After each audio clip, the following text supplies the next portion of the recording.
Alhamdulillahi Rabbil Alamin Alladhi arsala rasulahu bil huda wa dinil haqq liyuzhirahu ala dini kullih walau karihal musyrikun. Ashhadu an la ilaha illallah wa ashhadu anna Muhammadar Rasulullah sallallahu alaihi wasallam.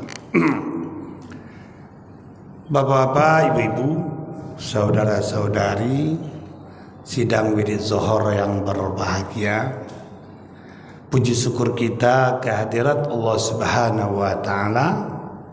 Salawat dan salam kepada Nabi Muhammad Rasulullah sallallahu alaihi wasallam. Bapak Ibu yang berbahagia,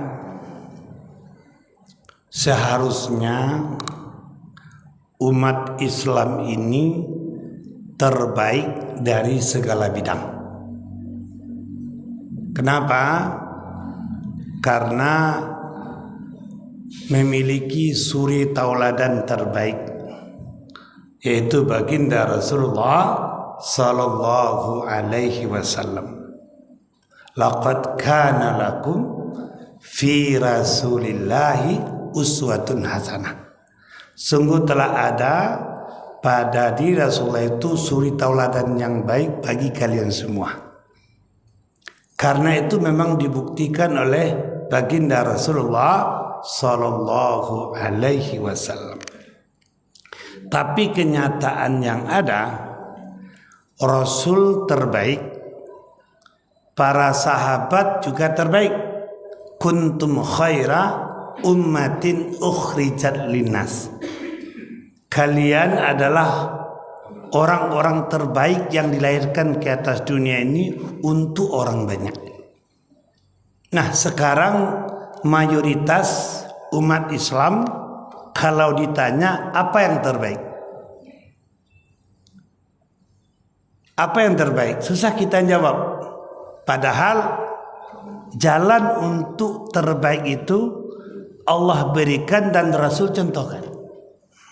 Berarti kata kuncinya, kita tidak sepenuhnya mencontoh Rasul di dalam kehidupan kita.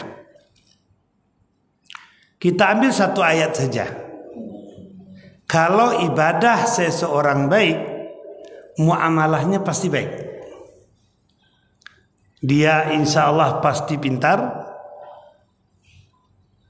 insya Allah jadi orang kaya, fisiknya sehat, jiwanya bersih, sosialnya tinggi. Kita ambil sholat. Fa'iza qudiyatis sholah fantashiru fil ard wabtaghu min fadlillah wazkurullaha katsiran la'allakum tuflihun. Setelah engkau salat, maka bertebaralah engkau di muka bumi, cari karunia Allah, ingat Allah banyak-banyak, kamu pasti beruntung, kamu pasti sukses. Artinya apa? Apa hubungannya salat dengan kesuksesan dalam kehidupan muamalah dan sosial kita? Sangat nyata sekali. Tidak usah kita kaji di rumah salah wudhu dan sebelumnya.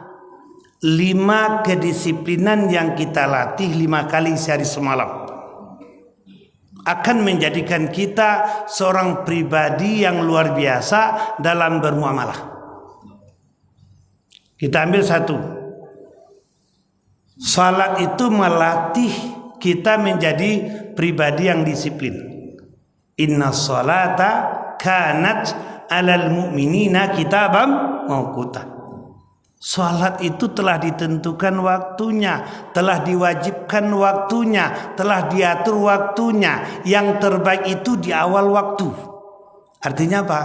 5 kali sehari semalam kita dilatih menjadi pribadi yang disiplin. Berarti kalau salatnya benar, orangnya pasti disiplin. Coba bawa disiplin ini kemana saja. Jasa disiplin, bisnis disiplin, kerja disiplin, pelajar disiplin, apa yang terjadi? orangnya pasti terbaik. Cuma karena salat tidak menjiwai, apa yang terjadi? Ya salat, perubahan dalam kepribadian tidak ada. Karakternya selalu karakter yang terlambat, karakter yang molor. Saya pernah ikut pelatihan dengan Pak Khairul Tanjung di Surabaya. Apa kata beliau? Disiplin itu kunci kesuksesan. Beliau berani katakan, padahal karyawan beliau lebih 100.000 orang. Selain cleaning service dan security, beliau yakinkan beliau paling dulu masuk kantor dan paling akhir keluar kantor. Padahal karyawannya banyak. Makin maju makin disiplin. Kenyataannya kita dalam kehidupan sehari-hari yang salatnya jalan, tapi tidak membentuk jiwa, tidak membentuk karakter yang disiplin. Nah ini pertama, salat akan berdampak dan menimbulkan hikmah menjadi pribadi yang disiplin. Orang yang disiplin terbaik. Baca kisah Bung Hatta, baca kisah, ya kan, Habibie, semuanya disiplin. Dan kita sudah tahu orang disiplin insya Allah terbaik. Yang kedua, ciri salat yang berkualitas yang kedua apa? Sallu kama ra'aitumuni usalli. Salatlah kalian sebagaimana aku salat. Jangan tambah, jangan kurangi. Man amila amalan laisa alaihi amruna faradun. Siapa yang beramal tanpa ada dasar dari kami faradun, ditolak. Berarti ittiba'ur rasul. Di samping dia ikhlas, dia harus ikut apa yang dicontohkan oleh Rasul. Jangan tambah dan jangan kurangi. Artinya apa? Sesuai dengan SOP, sesuai dengan aturan. Pekerjaan terbaik, muamalah terbaik, jasa terbaik sesuai dengan SOP. Betul Pak Ji? Di negara-negara maju jangan coba bekerja tidak sesuai aturan. Ternyata salah satu penyakit masyarakat kita, saya baca dalam buku Ilmu Penyakit Masyarakat yang susah dirubah, salah satunya apa? Susah diatur. Ada 3 penyakit mendasar yang susah dirubah di Indonesia ini dalam buku penyakit masyarakat. Pertama apa? Suka iseng.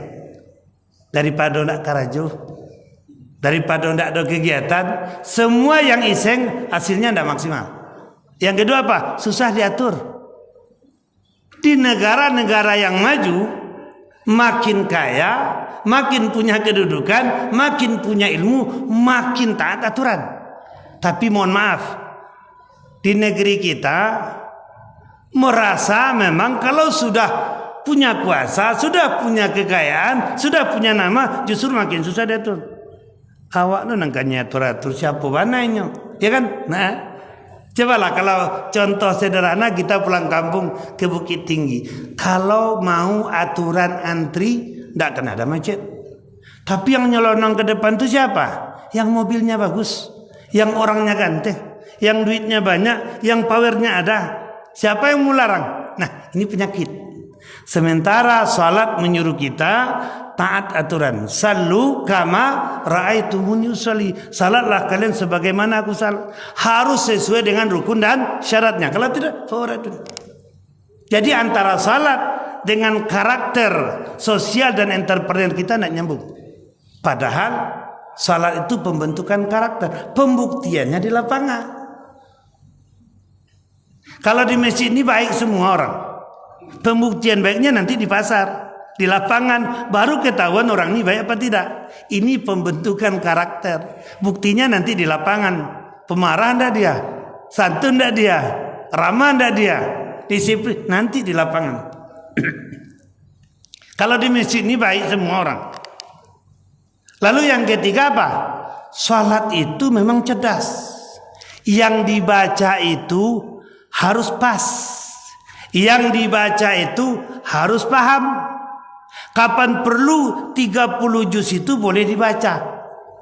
Berarti orangnya cerdas, iqra. Bacaannya harus pas. Yang dibaca paham, yang dibaca banyak.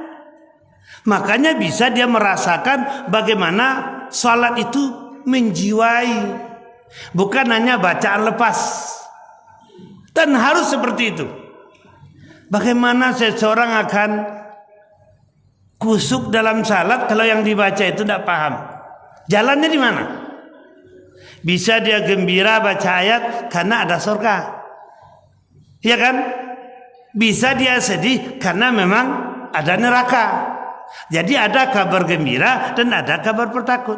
Tapi bagi orang yang tidak paham, ya lepas begitu saja ibadahnya. Jadi makanya orang konsentrasi sholat karena paham. Makanya Imam Sudais itu kalau bacaan-bacaan tertentu itu menangis karena paham. Inna jahannama kanat mirsada sampai selanjutnya, ya kan? Nah, jadi salat itu menyuruh kita rajin membaca Iqra. Itu fil amar.